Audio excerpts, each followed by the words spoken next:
마무리를 향해 가고 있습니다. 이렇게 보면 2021년도 이제 정말 얼마 남지 않은 시점에 와 있습니다. 수학도 좀 어느 정도 되어가고 있는 시점인데, 교회적으로도 연말에 이렇게 좋은 소식이 있어서 다행이다라는 생각이 들었습니다. 결혼식을 통해서 정말 성도들도 위로를 얻고 또 축복받는 가정의 모습을 세우고 또 그 가정을 통해서 하나님의 영광이 퍼져나갈 수 있기를 기도합니다. 이러한 소식이 더욱더 많아지기를 다시 한번 기도하고요. 에베소서 말씀 통해서 오늘 교제하기로 합니다. 에베소서 4장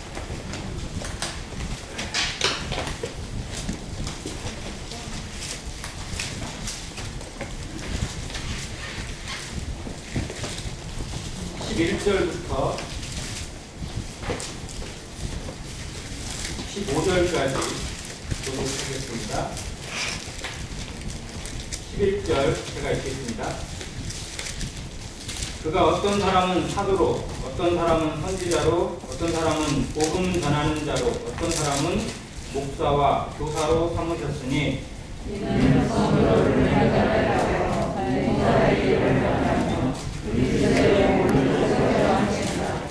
우리가 다 하나님의 아들을 믿는 것과 아는 일에 하나가 되어 온전한 사람을 이루어 그리스도의 장성한 분량이 충만한 데까지 이르리니 이는 우리가 이제부터 어린아이와 이르게 하여 사랑의 속임수와 감사한 유혹에 빠져 온갖 교훈의 분수를 이루어 의논하게 하여 같이 읽겠습니다. 오직 사랑 안에서 참된 것을 하여 범사에 그에게까지 자랄지라. 그는 머리니 곧 그리스도라. 아멘.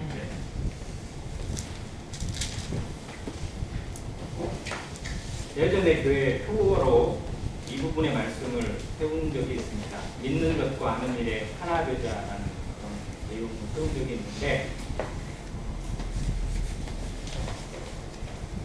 교회를 향해서 주신 에베소서의 말씀의 주제가 교회인데 1장부터 3장까지는 하나님 안에 있는 우주적인 교회, 교회가 무엇인지, 하나님께서 그 교회를 어떻게 세우셨는지, 그 교회의 비밀이 무엇인지, 그 교회에서 성취되어지는 하나님의 경륜이 무엇인지를 3장까지 보여줬다면 4장부터 6장까지는 교회 안에 있는 지역교회의 성도들이 이제 그 하나님의 경륜 안에서 어떤 삶을 통해서 하나님께 영광을 돌려야 되는지 삶의 모습을 보여주고 있는 말씀입니다.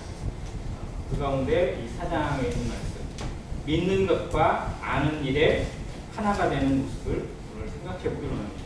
같이 한번 따라주세요. 믿는 것과 아는 일에 하나가 되자.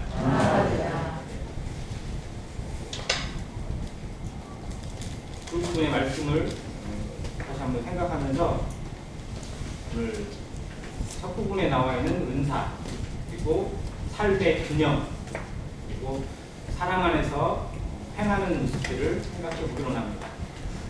교회는 성경에서 표현하는 단어들이 정말 많습니다. 하나님의 나라라고도 표현되어 있고, 하나님의 집이라고도 표현되어 있습니다. 또 진리의 기둥과 터라고도 되어 있고, 그리스도의 몸이라고도 표현되어 있습니다.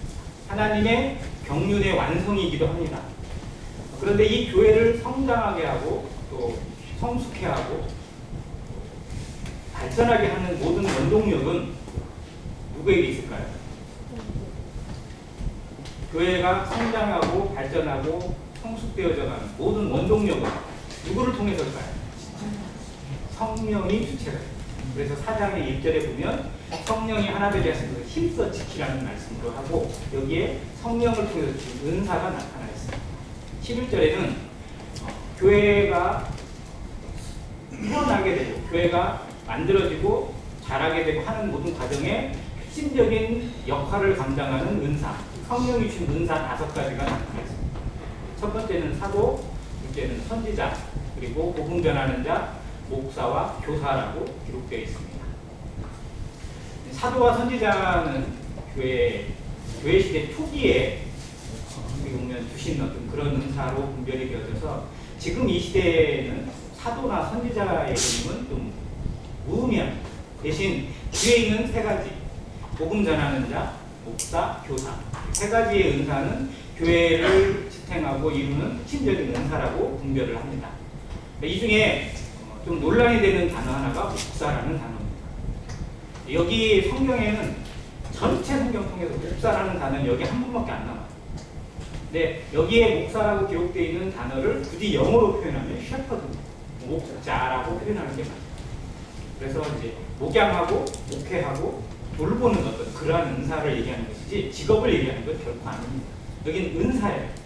즉 성령께서 그 일을 감당하게 하시는 그 사람을 택하여서 그러한 일을, 그 사명을 감당케 하시는 은사를 여기에 세 가지로 얘기합니다. 복음 전하는 자가 있습니다. 모든 사람이 다 복음 전하는 자야 되지만 그 중에도 은사를 가지고 섬기고 은사로 지키는 사람들도 분명 있을 수 있습니다. 또 그런 부분에 하나님께 어떤 주시는 것도 있고요. 두 번째는 목자의 은사를 가지고 양들을 돌보고 양육하는 것이 있습니다. 세 번째는 교사의 은사도 있습니다. 자, 이 은사를 주신 이유가 뭘까요? 그게 12절에 표현되어 있습니다. 아까 읽은 건데요. 이는 성도를 온전하게 하여 무슨 일을 하게 하고요? 봉사의 일을 하게 하며. 자, 누가 봉사의 일을 하는 거죠? 성도들이 하는 겁니다. 자, 그 성도들이 봉사의 일을 하도록 가르치고 돌보고 권하고 또 권면하고 훈계하고 하는 일들이 어떻게 보면 이 앞에 있는 은사들 중에서 이루어지는, 세워주고 격려하는 일들이 이 앞에서 이루어집니다. 즉 모든 성도가 봉사의 일에 책임을 맡고 있습니다. 그래서 에베소서 4장에 가보면 혹은 고린도전서 12장에 가보면 또 다른 은사에 대해 표현해 주는데 거기에는 성도들이 가지고 섬기는 은사, 즉 봉사의 일에 대한 은사들 자체가 쭉 나열되어 있습니다. 자, 그 은사들을 통해서 성도를 온전하게 하여 봉사의 일을 하게 하는 겁니다. 봉사의 일은 반드시 성도들이 해야 되는 거지만, 모든 성도들이 해야 되는 거지만 성도들이 세워지지 않으면, 가르침받지 않으면, 그리고 양육받지 않으면 할 수 없는 겁니다. 양육받지 않은 어린아이, 또 어떻게 보면 정말 미성숙한 성도에게 봉사의 일을 강요했다가 실족하거나 상처받거나 어려움을 겪는 일도 태반입니다. 이 일이 순차적으로 이루어져야 됩니다. 그래서 교회는 그러한 부분이 잘 원활하게 부드럽게 돌아가게 될 때 가르치는 일이나 섬기는 일이나 세워주는 일이나 이런 일들이 순차적으로 이루어지게 될 때 정말 부드럽게 그리고 자연스럽게 성장되어져 가는 모습을 봅니다. 그 두 가지가 성도가 온전해지고, 즉 성도가 말씀 안에서 인격적으로 성숙되어져 가고 또 삶의 모습에서 지식적으로도 자라져 가고 또 그 일에 순종의 모습을 통해서 나타나고 봉사의 일을 하게 될 때 무엇이 세워집니까? 그리스도의 몸이 세워집니다. 이 교회가 바로 서게 되는 것을 말씀하고 있습니다. 자, 이 모습을 뒤에 이제 정리하는 것이 바로 뒤에 있는 말씀입니다. 이렇게 교회가 성장되어지고 이렇게 발전해지는 모습이 결국은 성도가 이 안에서 어떤 모습으로 성장하는 거냐? 우리가 다 하나님의 아들을 믿는 것과 아는 일에 하나가 되어 온전한 사람을 이루자고 권면하고 있는 거죠. 즉 성도가 잘한다는 것, 성도가 봉사일을 한다는 것, 그리스도의 몸을 세우는 지체가 되어져 간다는 것, 또 자기의 은사와 직분을 가지고 섬기는 것이 결국은 무엇을 의미하냐면 믿는 것과 아는 일에 하나가 되는 것을 의미합니다. 믿는 것 그리고 아는 일이라고 표현해 주고 있는 것을 조금만 살펴보겠습니다. 자, 믿음은 내가 얻어내는 걸까요? 아니면 주신 것일까요? 주신 것. 이 믿음에 대한 단어들을 분석하면 할수록 정말 좀 오묘합니다. 믿음은 분명 나에게서 나오는 거예요. 내가 믿는 거니까. 그런데 내가 믿고 싶다고 해서 믿어지는 것도 아니고 믿음을 고백한다고 해서 되는 것도 아니고 믿음은 온전히 성령께서 내 마음 속에 내 이 심령 속에 어떻게 보면 두드리고 끝까지 참으시고 열어주셔가지고 내 마음에 터치가 되게 하시는 모든 일련의 과정이 포함되어 있어요. 그 그것이 내 마음에 들어왔을 때, 내 마음 가운데 어떤 내 마음을 움직였을 때, 내 마음에 뭔가가 붙잡혔을 때 그것을 붙잡는, 그것을 인정하고 그것을 고백하는 것, 이것이 나에게서 나오는 것이지 그 모든 그 전의 과정은 다 성령께서 하시는 일입니다. 그래서 이 믿음은 너에게서 난 것이 아니고 오직 하나님의 선물이라고 기록해 있습니다. 자, 그런데 믿음은 계속적인 과정인가요? 단번에 주시는 건가요? 단번에 주신 믿음의 도라고 기록하고 있어요. 그러면 그 순간이에요. 찰나의 순간 같은. 정말 믿어지는 그 순간은 나도 정말 설명하기 어렵지만 그냥 그 말씀이 그냥 들어와 버렸어요. 그 말씀을 마음에 영접하는 순간, 그 말씀이 내 마음에 찾아오는 순간에 모든 것이 이해가 되어지고 인정이 되어지고 하나님 앞에 내가 누군지를 깨달아가게 돼요. 근데 그렇다고 성경을 아는 거예요? 다? 아니잖아요. 믿음은 그냥 문이 열리는 겁니다. 문이 잠깐 열리는 거예요. 아이가 태어나는 것과 똑같습니다. 그 순간을 믿는 것이라고 표현했어요. 근데 이 믿음은 하나님을 알고 하나님 앞에 서는 가장 중요한 관문이자 가장 완성적인 겁니다. 네, 믿는 것이라고 표현하는 것은 어떻게 보면 선물적인 의미를 얘기하신 거고요. 근데 이 믿음만 가지고 믿는 것에 대한 것만 만족한 채 이제 믿었으니까, 구원 받았으니까, 침례 받았으니까, 형제 자매가 되었으니까 라는 것에 머무는 모습이 실상 하나님을 가장 모르는 겁니다. 물론 구원 받는 것 대단히 중요합니다. 구원받고 성도가 되는 것, 침례받고 예배에 참여하고 하나님을 아버지라고 부를 수 있고 뭐 이렇게 그런 자격을 부여받는 것 대단히 중요합니다. 정말 어떻게 보면 어마어마한 선물이에요. 그런데 그것이 전부는 아니라는 겁니다. 그것은 극히 일부예요. 정말 하나님이 아들을 예수 그리스도를 이 땅에 보내신 목적 중에 어떻게 보면 정말 일부예요. 그걸 통해서 하나님이 이루시고자 하는 것, 하나님의 나라가 성취되고 하나님의 영광 받으시고 하나님이 이 땅을 하나님의 나라와 하나님의 백성, 하나님의 제사장이 되게 하시고자 하는 그 큰 뜻이 성취되는 첫 단계예요. 첫 단계. 근데 때로는 성도들도 그것이 전부인 것처럼, 그게 된 것처럼 이제 됐다고 안심해버리는 경우가 너무 많습니다. 그래서 오히려 구원받고 믿음 안에서 정말 자라가야 될 기회를 놓치는 경우도 의외로 많아요. 안심해버리니까 그럼 됐다고 생각하니까 사단이 오히려 그 마음을 더 헤집어 넣어버리거나 더 어렵게 만들어버릴 수도 얼마든지 있다는 겁니다. 그래서 정말로 뒤에 있는 것이 더 중요해요. 뒤에 따라오는 것이 중요합니다. 항상 얘기 드리지만 아이가 태어나는 거 기적입니다. 생명이 태어나는 거니까. 그러나 아이가 태어나는 게 전부는 아니잖아요. 아이가 태어나면 이제 책임이 더 따라요? 덜 따라요? 아이가 태어나기 전까지는요, 어떻게 보면 뭐 엄마도 그냥 편했어요. 어떻게 보면. 왜요? 이 속에 들어있으니까 뭐 어떻게 따로 빠져나갈 일이 없잖아요. 근데 나오는 순간에 이 몸에서 무거운 거는 빼내는데 그 순간부터 더 큰 무거움이 다가옵니다. 교회에게 이 영향력이 자라있어요. 이 책임이 담겨져 있어요.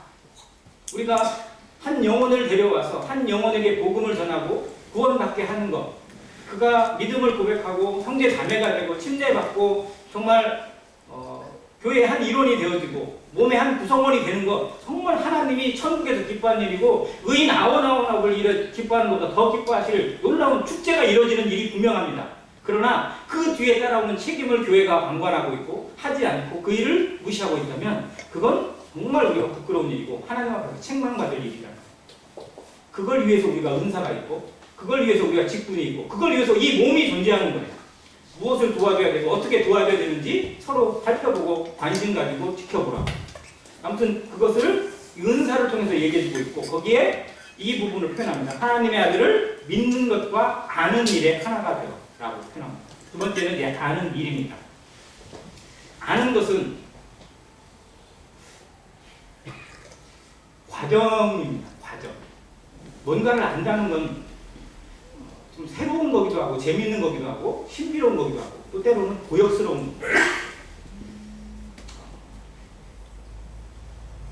익숙한 걸로 얘기 드릴게요. 공부는 머리 아프니까. 골프를 좋아하시는 분들도 있고 또 교회 성도들이 탁구를 좋아하시는 분도 많습니다. 저는 골프를 친구들이 이제 배워보라고 얘기를 해요. 거부를 합니다. 내가 뭔가를 해보니까 뭔가 날아간다는 것이 좋은 것만은 알면 할수록 더 힘들고 더 괴롭고 더 어려운 게 많아요. 아예 나 시작을 안 할래 가지고 저는 시작을 안 합니다. 근데 해보신 분들은 느끼시겠지만 처음에는 재미있어요, 없어요? 처음에 재미 아예 없으시면 거의 안 하겠죠. 근데 처음에 좀 재미가 있으니까 합니다. 아, 이것도 배워보고 저것도 배워보고 코치도 받아보고 또 레슨도 받아보고 또 옆에 사람 통해서 꿈도 교정해보고 그렇게 합니다. 또 그만큼 투자도 해요. 거기서 만나는 사람들이 재미있기도 하고 그 과정에서 내가 익숙해져가 알아가는 과정들이 실상은 즐거움이에요. 재미예요. 그래서 뭔가를 사람이 합니다. 다 그래요. 거기서 얻어지는 게 만약에 없다면 거기를 통해서 누군가의 관계가 없고 즐거움이 없고 뭔가 유익이 없다면 그걸 굳이 돈 내면 할 일이 없어요. 그런데 뭔가 재미있는 게 있어요. 뭔가 유익이 있고 즐거움이 있고 또 성취감이 있어요. 자, 배운다는 건 그런 겁니다. 성취감이에요. 자, 성경을 알아가면 알아갈수록 우리 마음 가운데 깨달아지는 것들이 있어요. 내가 지금까지 몰랐던 것을 깨닫게 해주시고, 아, 하나님이 정말 이런 분이구나. 하나님의 말씀이 이런 거구나. 성경이 이런 거구나라고 깨달아갈 때 정말 송이불보다 달고 뭐보다 달다고 하는 표현들이 이해가 되어져요. 그러면 재밌는 거예요. 즐거운 거예요. 다른 것들을 포기해도 이것을 놓치고 싶지 않은 우리 마음에 간절함이 생기는 겁니다. 이게 배움이라는 겁니다. 아는 일이에요. 아는 일에는 분명히 일이기 때문에 투자가 있고 시간이 있고 노력이 있습니다. 일을 한다는 건 그만큼 내 몸을 써야 되는 게 있고 내 에너지를 써야 되는 게 있어요. 투자하는 게 있어야 됩니다. 그래야 뭔가 성취되는 거니까. 근데 그것이 즐거움이 되니까 하는 거예요. 그런데 과정이 있어요. 과정에 꼭 장벽이 있어요. 탁구 치는 분들이 꼭 그러게 나는데 어느 순간에 갑자기 안 돼요.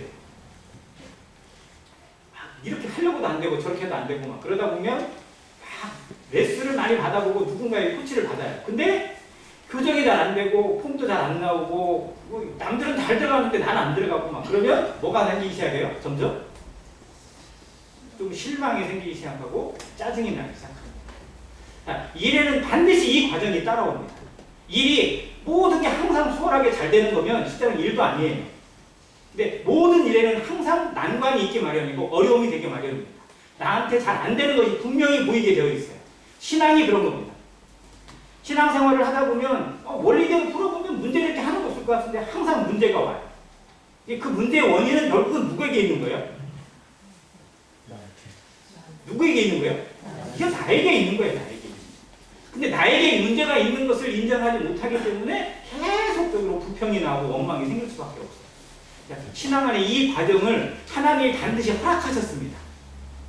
정말 구원받은 모든 성도에게 자기 요인은 자기 안에 있는 이 속사람으로 말미암아 계속적인 괴로움이 있고 어려움이 있고 또 문제가 생기게 되고 그것으로 인해서 탄식이 있고 의심이 오고 때로는 포기하고 싶은 마음이 찾아올 때도 없지 않았어요.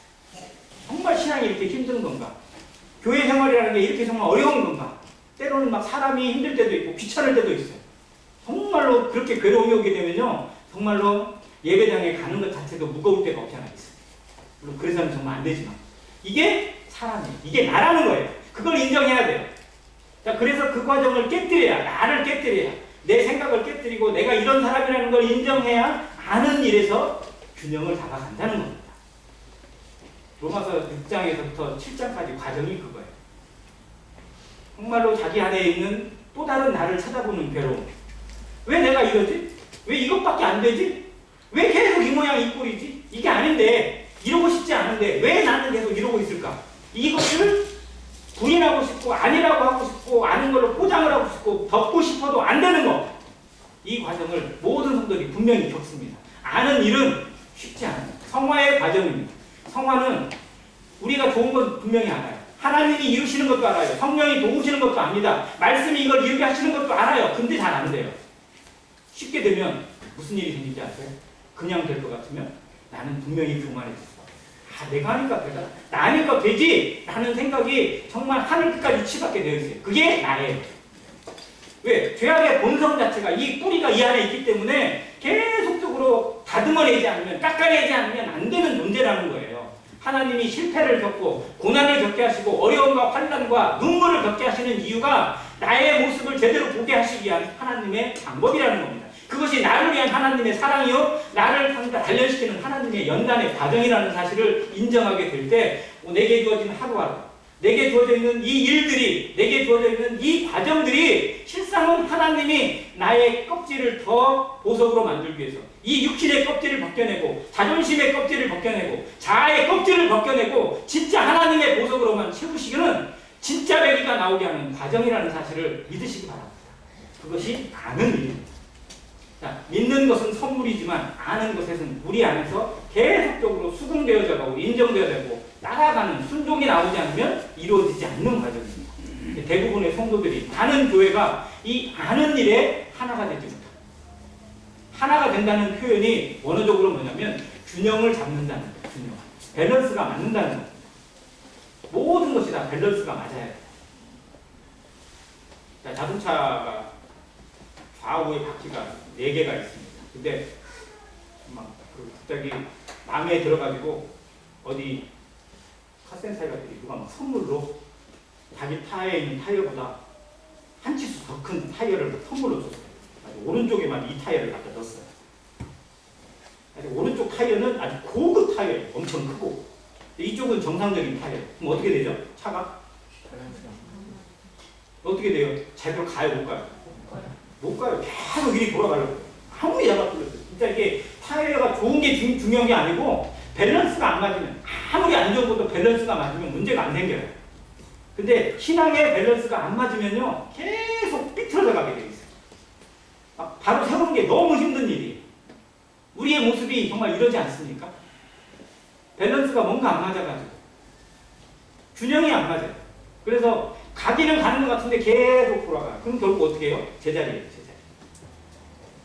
신앙이 20년, 30년이 됐는데도 성장 발전이 없는 것 같고 교회가 30년, 50년이 되어가는데도 가장 그 자리인 것 같은 게 뭐냐면 이 밸런스가 아니다는 거예요.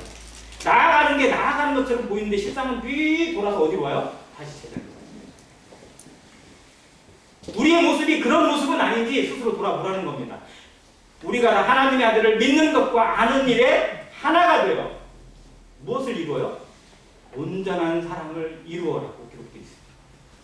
하나님이 죄인된 나를 정말 지옥에 던져져서 아무 할 말이 없는 그 나 같은 자를 부르셔서 무엇을 삼으셨냐? 하나님 앞에 온전한 자로 세우시고자 하는 겁니다. 지옥에서 건지는 것이 하나님의 목적이 아니에요. 지옥에서 건지는 건 시작에 불과합니다. 무엇을 이룬다고요?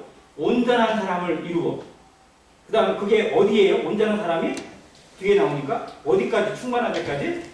그리스도의 장성한 분량이 충만한 데까지 뭐 해야 돼요? 잘하는 겁니다. 하나님이 우리에게 교회 생활을 하게 하시고 말씀과 기도로 성장하게 하시고 교제를 통해서 혹은 고난과 어려움과 환난을 통해서 실패를 통해서 눈물과 한식을 통해서 어떤 사람이 되게 하시기를 원하는가? 그리스도의 장성한 분량이 이루어지기까지 잘하게 하시기를 원하는 겁니다. 이게 온전한 사람이에요. 키는 크고 덩치는 크고 몸은 정말 잘 갖춰졌는데 속에 속사람이 아니에요. 속은 어린아이고 속은 엉망진창이고 제 애기 같고 저만 알고 있어요. 이게 온전하지 못한 사람입니다. 그리스도인이 세월이 지나가면 지나갈수록 구원받은 연수가 더해질수록 그 믿음에 있는 속사람도 같이 자라야 되는데 그렇지 못했을 때 나타나는 현상입니다. 나는 믿는 것과 아는 일에 하나가 되어 그 과정 속에 있습니다. 모든 사람이 마찬가지예요. 근데 그 과정에 맞춰가는, 즉 균형을 잡아가는 하루하루여야 됩니다. 그것을 이루시기 위해서 하나님이 내 삶에, 내 속에 어떠한 일로 관여하고 계시는지 보시기 바랍니다. 무엇으로 나를 때리고 계시는지, 무엇으로 어렵게 하시는지, 그 어려움이 실제로 원망이나 탄식이나 불평이 아니라 하나님이 나를 다스리고 계시고 내 마음에 정말 있어서는 안 되는 걸 끄집어내고 잘라내는 연단의 과정이라는 것을 인식하고 그걸 믿는 성도는요, 말씀 안에 수긍해야 합니다. 말씀 안에 기도합니다. 말씀 안에 침묵하고 묵상합니다. 근데 이 과정을 생략하게 되면 일이 주어질 때마다 원망이 나옵니다. 안 될 때마다 불평이 나오고요, 판단이 나옵니다. 그래서 온전한 사람을 이루어가는 과정 속에 필히 따르는 게 데살로니가전서 5장 16절부터 18절에 있는 과정. 이게 온전한 사람에게 나타나는 겁니다. 우리가 너무 잘 알죠. 항상 기뻐하라. 쉬지 말고 기도하라. 범사에 감사하라. 이것이 하나님의 뜻입니다. 그것이 온전한 사람을 이루어가는 과정, 그리고 그것이 이루어지는 단계입니다. 근데 그게 정말 말처럼 쉽게 이루어질 거랍니다. 그냥 하루아침에 되는 일이라면 성령이 필요 없어요. 성령이 우리 가운데 역사하실 필요가 없다는 겁니다. 내 의지로 이루어질 것 같고 내 노력으로 이루어질 것 같으면 성령이 우리 가운데 계실 이유가 아니에요. 은사가 아니라는 겁니다. 그러나 이건 분명 성령의 은사이고 하나님의 선물이고 하나님의 도우심이 아니면 이루어질 수 없는 과정입니다. 구원 받는 것도 분명히 하나님의 선물이지만 성화의 과정 역시 하나님의 선물인 것을 알아야 합니다. 온전한 사람을 이루어가는 이 과정에서 그렇게 하시는 이유가 있어요. 성도에게 고난을 주시고 배우게 하시고 말씀 안에서 성장하게 하시는 이유가 뭐냐면 14절에 있습니다. 이는 우리가 이제부터 뭐가 되지 아니하여? 어린아이가 되지 아니하여 사람의 속임수와 간사한 유혹에 빠져 온갖 교훈의 풍조에 밀려 요동하지 않게 하려 합니다. 따라해주세요. 요동하지 않게 하려 합니다. 요동하지 않게 하려 합니다. 자, 요동하는 거.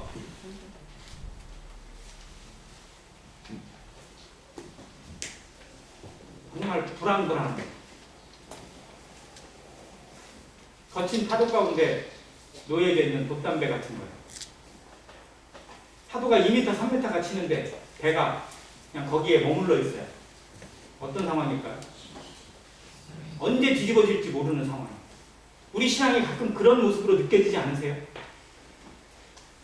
정말 이 파도에 저 바람, 이것도 아니고 저것도 아니고 막 그냥 왔다 갔다 하면서 막 요동해가지고 정말 어디로 떠내려가고 있는지 모르는, 정말 이러다가 내가 어떻게 잘못될 것 같고 어떻게 이런 거, 정말 이게 정말 신앙인가 싶을 만큼 우리 가운데 어려움이 찾아올 때가 분명히 있습니다.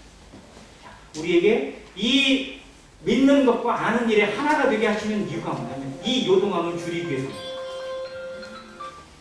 내가 육신에 속해 있고 내 가운데 죄의 본성이 있기 때문에 우리가 죄로 말미암아 요동치는 건 어찌할 수 없는 거예요. 그런데 정말로 성장한다는 것, 주님을 알아간다는 것, 그리스도의 장성한 분량에 닮아간다는 건 뭐냐면 이 요동을 줄여가는 겁니다.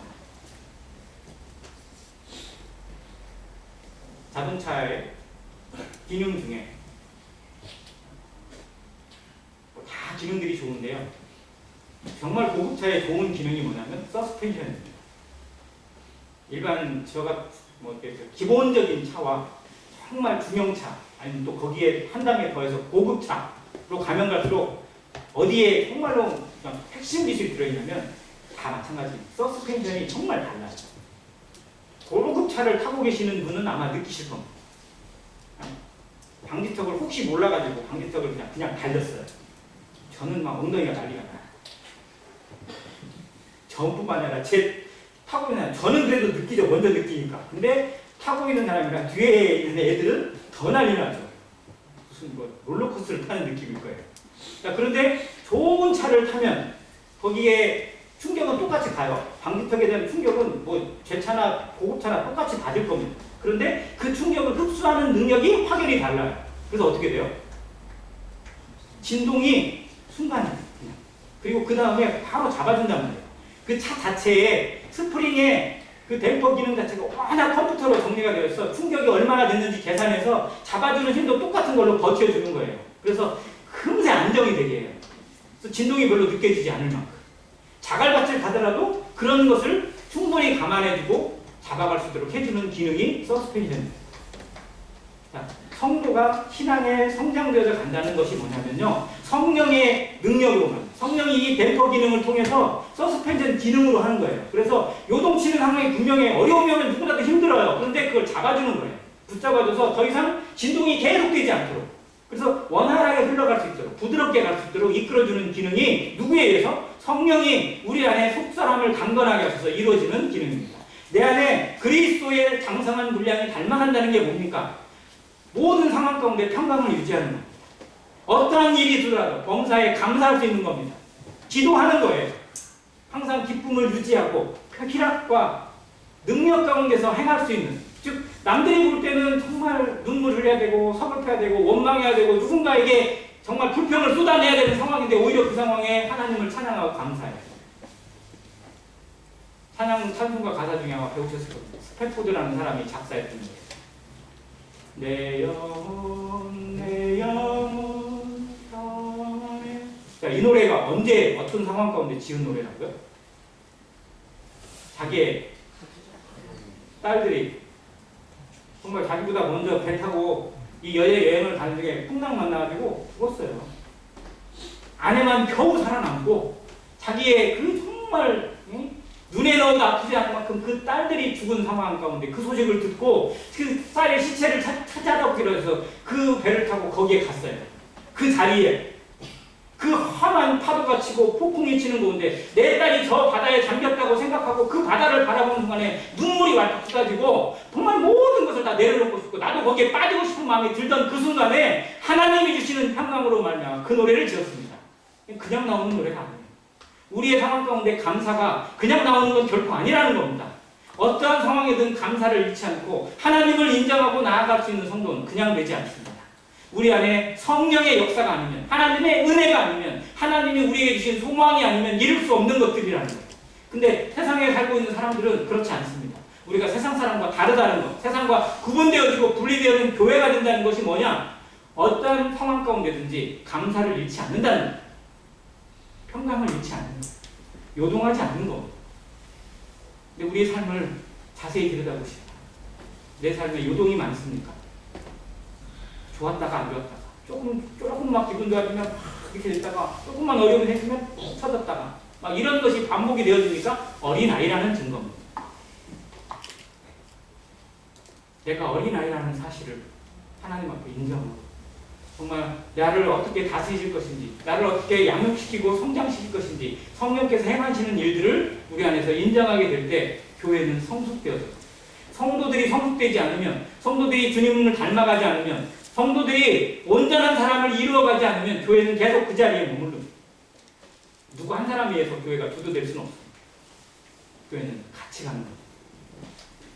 성도들이 정말 이 일에 내가 여기 존재하는 이유, 내가 말씀을 듣고 있는 이유, 내가 예배드리고 안행교회에 참석하는 이유가 과연 무엇인지, 하나님이 왜 나를 여기에 부르셨는지, 이곳에서 내가 감당해야 될 사명이 무엇인지, 나에게 왜 구원받게 하셨는지, 내게 왜 말씀을 주셨는지, 왜 성령을 주셨는지, 왜 아직도 나를 데려가시지 않고 이 땅 가운데서 살게 하고 계시는지 그 사명을 찾은 그 사명 가운데서 내게 주신 은사를 분별하고 내게 주신 직분을 통해서 일하고자 하는, 즉 주님 안에서 자기가 자라게 되고 주님 안에서 배우게 되고 그것이 온전한 삶, 성도가 온전하게 되었을 때 봉사의 일을 감당합니다. 순종하게 됩니다. 무엇이 필요한 일인지 보는 눈이 생겨요. 어디가 교회에 필요한 부분이구나. 어떤 성도가 정말 도움이 필요하구나. 이 일에 내가 좀 도움이 돼야 되겠구나. 이런 기도가 나오게 돼. 이런 눈을 보이게 해서요. 성령이 보이게 하십니다. 근데 여전히 나에게만 머물면 정말 필요한데도 내 눈에는 안 보여요. 그러면 아무 문제 없다고 그냥 지나가는 거예요. 이건 구경꾼에 지나지 않습니다. 그래서 우리 안에서 이 눈을 보게 하시고 이것으로 나를 움직이게 하시는 성령의 음성을 들으시기 바랍니다. 성령께서 우리 안에 어떻게 역사하시는지 내게 주신 은사를 분별하고자 하는 기도가 있어야 됩니다. 모든 성도는 분명 은사를 받았어요. 성령은 우리에게 은사를 주셨습니다. 근데 은사를 안 받는 성도는 없는데 은사를 분별하지 못하는 성도는 많습니다. 그러면 일 안 해요. 아는 일에 나아가지 않습니다. 당연히 성장이 더딜 수밖에 없고 제자리 걸음밖에 되지 않습니다. 지금까지 수많은 교회들이 그런 모습 가운데 도태되고 그런 모습 가운데 자라지 못하고 사라져갔습니다. 수많은 성도들이 하나님의 심판대 앞에서 상급이 아니라 불 가운데 얻은 구원 같은 모든 것이 다 소멸되어 버리는 그런 부끄러운 가운데 하나님 앞에 책망을 받는 모습 가운데 설 수도 있다는 사실 기억해야 합니다. 구원받은 연수가 중요한 건 결코 아닙니다. 물론 연수도 중요할 수 있습니다. 그러나 성경에 원칙이 하나 있어요. 이게 포도원 농부에 대한 원칙인데요. 기억나시죠? 아침 6시에 일꾼을 부르러 갔어요. 그래서 일꾼을 데리고 포도원에 넣었어요. 한 데나리온을 주기로 했어요.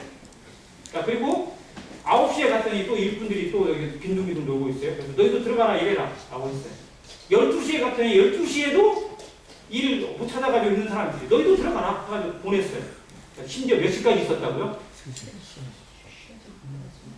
오후 5시에 5시, 이게 11시에 오후 5시에 갔더니 그때도 일 안 하고 있는 너희들 왜 일 안 하고 있냐? 우리를 써주는 사람이 없다. 너희도 가라. 해가지고 들어갔어요. 그리고 몇 시간 일했어요? 1시간 일했어요. 6시에 끝나니까.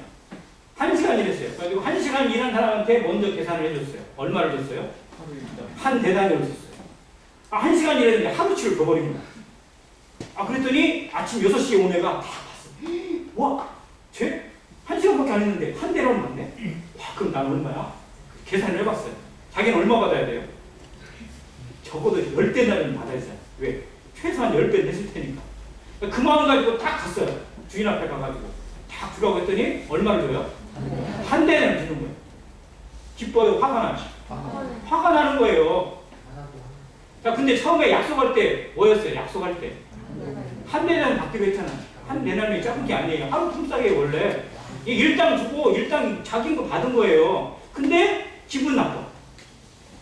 왜 기분이 나쁜 거죠? 자기만 받으면 그거를 만족해야 되잖아요. 기뻐했더니 내가 오늘 일하고 돈 받으니까 좋다. 애들한테 치킨이라도 살 수 있겠구나. 이런 마음으로 가면 문제가 없는데 주식은 1시간밖에 안 했는데 나보고 똑같이 봐서 어떻게 저럴 수가 있어? 하나님 이럴 수가 있어요? 라고 따지는 거예요. 이게 먼저 된 자가 나중되고 나중된 자로서 먼저 되는 것이 많다고 하신 이유입니다. 하나님 안에 그리스도의 심판대를 두려움으로 바라봐야 합니다.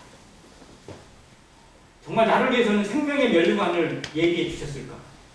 의의 면류관, 영광의 면류관, 정말 금 면류관이 예비되어 있다면 얼마나 좋을까? 그런데 그게 우리의 희망 삼을 수 있잖아요. 두려움지 않으세요? 주님 앞에 선다는 것이 정말 기쁘기만 하세요? 주님이 오늘 오셔서 나를 부르신다면 우리 가운데 정말 기쁨, 찬양, 감사와 영광으로만 설 성도가 정말 얼마나 있을까 싶습니다. 정말 마음에 두려움이 없으세요? 정말 모든 것을 아시고 내 속마음을 들여다보시는 하나님 앞에 내가 서야 된다는 사실에 우리 가운데 두려움이 많기를 바랍니다. 그 하나님 앞에 선다는 법원에 가서 재판장 판사 앞에 서고 검사 앞에 서는 것도 정말 우리에게 떨리게 되고 정말 하기 싫은 일이에요. 그런데 내 속마음까지 다 들여다보시고 모든 것을 아시는 하나님 앞에서 평가를 받아야 된다? 이건 정말 우리에게 두려운 거예요. 떨리는 거예요. 그래서 우리 삶을 다시 늘 계산하는 성도가 되시기 바랍니다. 우리가 이렇게 사는 것이 정말 마땅한지, 이렇게 사는 것이 정말 하나님의 뜻일 것인지, 이렇게 우리의 인생이 끝나야 하는 것인지 우리 가운데 정말 깊은 기도가 있고 깊은 회개가 있길 바랍니다. 하나님 앞에 믿는 것에서 우리가 온전하게 세워졌다면 아는 일에도 온전하게 세워지는 균형 잡힌 신앙생활을 살아가는 것이 마땅합니다. 그래야 흔들리지 않아요. 어떠한 일이 주어져도 쉽게 요동하지 않고 평강을 잃지 않고 감사할 수 있는 성도, 진정한 예배가 그의 삶을 통해서 나타나는 성도, 이것이 안행교회 성도의 삶이 되기를 간절히 바랍니다. 그래서 사랑 안에서 살아갑니다. 그 마음에 넘쳐졌을 때 사랑이 나오는 것이지 쥐어짜는 사랑이 아닙니다. 물론 가끔은 쥐어짜기도 해야 돼요. 우리가 아이를 키울 때 그렇습니다. 정말 막 애가 막 싫고 막 때려주고 싶고 그냥 걷어차고 싶은데 해야 돼요. 이게 쥐어짜는 사랑이거든요. 근데 이건 한계가 있어요. 분명히. 그 아이에게 좋은 영향력을 끼치지 못합니다. 교회가 좋은 영향력을 미치려면요, 쥐어짜는 것도 필요하고 억지로 하는 것도 필요하긴 합니다. 그러나 그건 한계가 있어요. 정말 온전하게 나타나려면 내가 변화돼요. 내 안에 속사람이 바뀌어야 됩니다. 내 안에 아는 일에 충성되어져서, 아는 일에 온전해져서 하나가 있고 균형 잡힌 신앙의 모습 가운데서 연단되어져 갈 때 하나님이 내 안에서 성령을 통해서 어떻게 이루어 가시는지 하루하루의 삶이 기적이고 하루하루가 은혜로 나타나게 될 때 그것에 감사하고 내게 주신 기회가 감사하고 내가 주일날 하루 참석할 수 있는 것이 그냥 오늘 그냥 예배 드렸으니까 할 바 다 했다가 아니라 오늘 일을 통해서 어떠한 게 하나님 앞에 도움이, 하나님 앞에 영광이 되고 성도들에게 유익이 될 것인지, 이 교회에 정말 내가 무엇 필요한 부분을 어떻게 채워가는 존재가 될 것인지, 그 일을 위해서 나를 부르시고 기회를 주신 거니까 기회를 사야 돼요.